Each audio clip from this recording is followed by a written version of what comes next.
ജീവനക്കാർക്ക് ഇലക്ട്രിക് കാറുകൾ സമ്മാനമായി നൽകി യുഎഇയിലെ സ്വകാര്യ സ്ഥാപനം.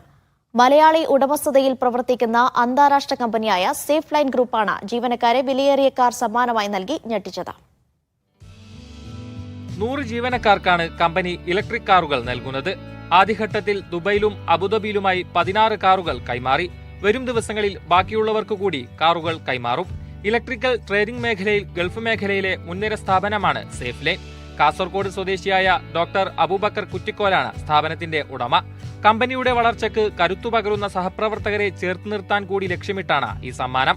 ഇലക്ട്രിക് കാർ നിർമ്മാണ കമ്പനിയായ BYD-യുടെയും പ്രീമിയം SUV ആയ NIO-യുടെയും പുതിയ മോഡൽ ഇലക്ട്രിക് കാറുകളാണ് ജീവനക്കാർക്ക് ലഭിച്ചത്. ഞങ്ങളുടെ കസ്റ്റമേഴ്സ് ഫീൽ ചെയ്യുന്നത് പോലെ തന്നെ ഞങ്ങളുടെ എല്ലാ ജീവനക്കാരും അതിനൊക്കെ അർഹരാണ്. അവരൊക്കെ ആ രീതിയിൽ ഞങ്ങൾ കൺസിഡർ ചെയ്യുന്നുണ്ട്. ഞങ്ങളുടെ ലോജിസ്റ്റിക് സെൻ്റർ ആയാലും ഓഫീസുകളായാലും ഞങ്ങളുടെ ബാക്കി ഷോറൂംസ് 18 ഷോറൂംസ് ഉണ്ട്, ഫ്ലീറ്റ്സുകൾ, കാര്യങ്ങൾ ഇതൊക്കെ ഞങ്ങൾ അതേപോലെ കൺസിഡർ ചെയ്യുന്നത്. അതിൻ്റെ ഭാഗമായിട്ടാണ് ഇപ്പം ഞങ്ങൾ പുതിയ ടെക്നോളജിയൊക്കെ അഡോപ്റ്റ് ചെയ്യുക എന്നുള്ളത്, സോളാർ കാര്യങ്ങൾ ഇതൊക്കെ ഞങ്ങളുടെ ഭാഗമാണ്. അപ്പോൾ അതിൻ്റെ ഭാഗമായിട്ടാണ് ഞങ്ങൾ ഇലക്ട്രിക് കാർസ് ഇപ്പം എല്ലോട്ട് മൂവ് ചെയ്യാന്നുള്ള പ്ലാൻ ചെയ്തത്. അപ്പോൾ അതിൻ്റെ ഭാഗമായിട്ടാണ് EV കാർസ് ഞങ്ങൾ ഇപ്പം ഒരു 100-ലധികം വരുന്ന ഞങ്ങളുടെ ഫുള്ള് ഫ്ലീറ്റ്സ് മാറ്റാനുള്ള പ്ലാനാണ്.